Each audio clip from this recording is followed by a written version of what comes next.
Hello and good morning, everyone. Welcome back to Almus Market Mornings, your daily dose of global financial updates with me, Swaraj.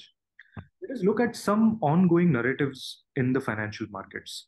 Market participants usually have an anchor news which they closely follow till the time they expect it to impact the markets.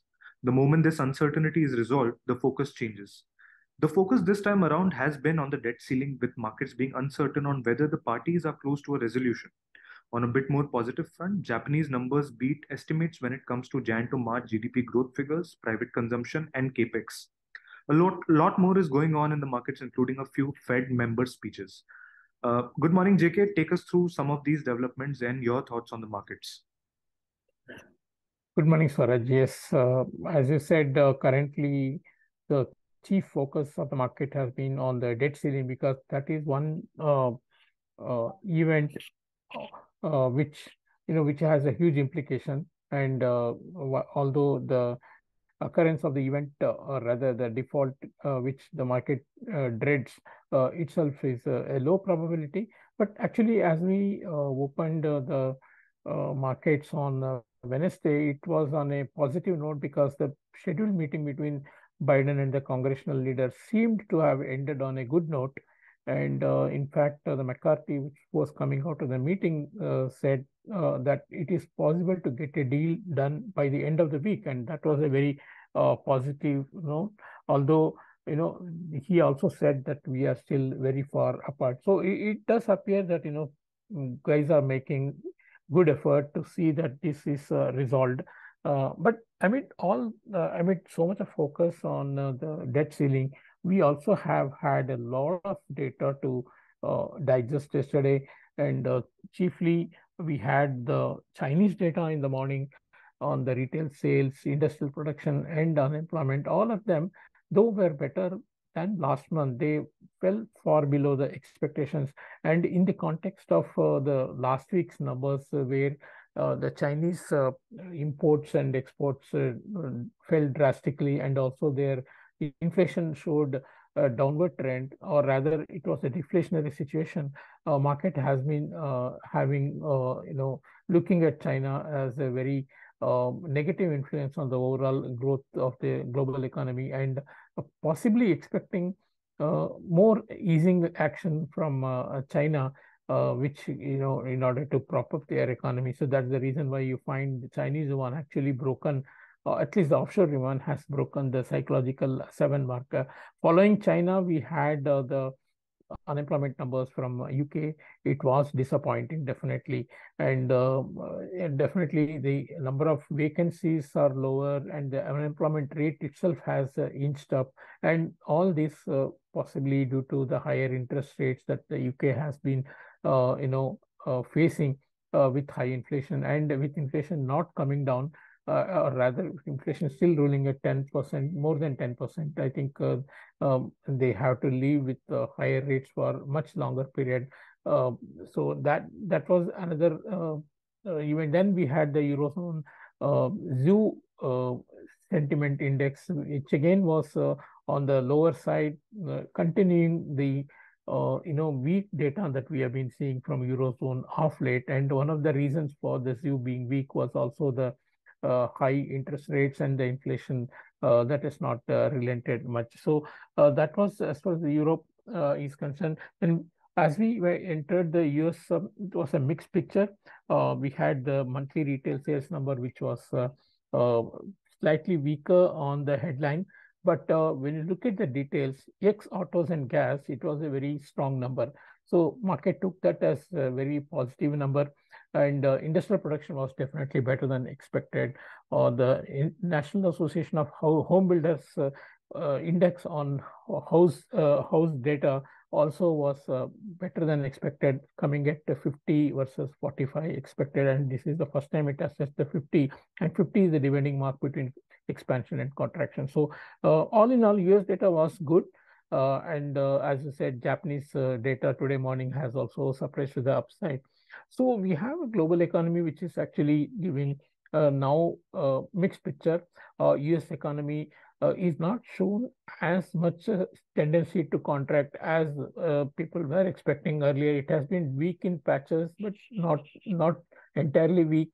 then Eurozone and UK, they were holding up, and now we have tentative signs of these economies struggling under the weight of high interest rates. So the impact of this, obviously, yields were going down into Asian and European times, but in the US time, yields actually went up, and not so much because US economy was US economic data was good.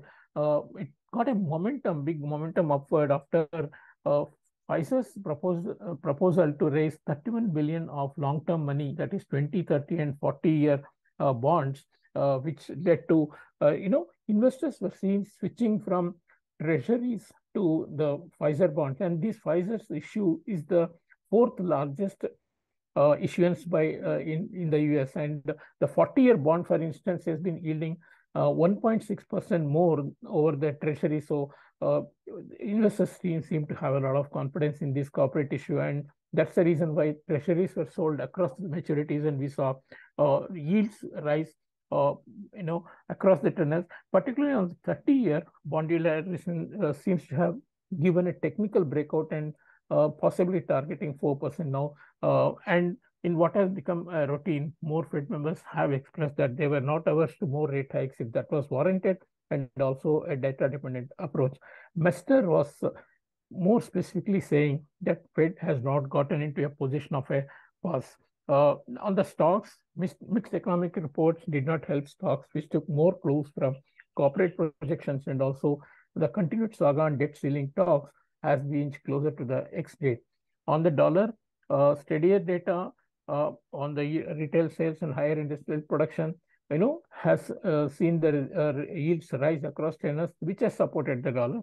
And it was a day when the data from other regions like China, Europe, and UK were all weak, leading to more short covering in the dollar, should I say, cutting of longs in these currencies.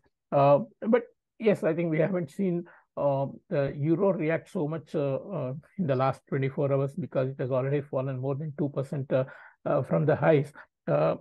And it's also trading at a very important upward trend line support at 1.0850, which is not broken conclusively. So that will be something to watch out. If we do have very strong positive news from the US, that level can be taken out, and we can easily slide by 1% more. It's just that we should be aware that currently dollar is in a very strong comeback mode, at least on a corrective basis. Also, as I said in yesterday's update, there has been a huge increase in the foreign buying of US treasuries, and that has led to some increase in the dollar's value as well, or dollar's demand as well. Coming to our own rupee, the strong number, or rather the much improved number on the trade deficit, did not have any impact on the rupee. It continued to trade relatively weak, but as I said, it was slightly stronger compared to the previous day's close. But then during the day, we did not see it build on any strength, and we were stuck in a narrow range. And that, however, also is because the analysts are seeing signs that India is also seeing the impact of the global slowdown already, and perhaps its own slowdown, which is reflecting in a very large drop in the imports, apart from the fact that we are seeing deflationary trend in the factory gate prices, which might in fact lead to lower industrial production in the coming days, and also lower employment. Also, at the same time, we are seeing some possible impact on the oil prices going forward as the United States plans to purchase oil for rebuilding its strategic petroleum reserves, and that can act as a concern for the rupee. But more importantly for me, I think considering the way uncertainties are unfolding in the global markets, and also the growth challenges internally as well as abroad, RBI is probably very keen to see that rupee is kept in a competitive place, and to help the export sector, which is key for our growth as well as for our employment. Yeah, that's it. Thank you. Thank you, JK. And just to summarize briefly, the debt ceiling, it continues to be in focus, and but it seems like the both parties are making good efforts to resolve this entire debt ceiling issue. Markets have been looking at China as numbers continue to disappoint and some central bank easing is expected, which is why we are seeing some weakness in yuan.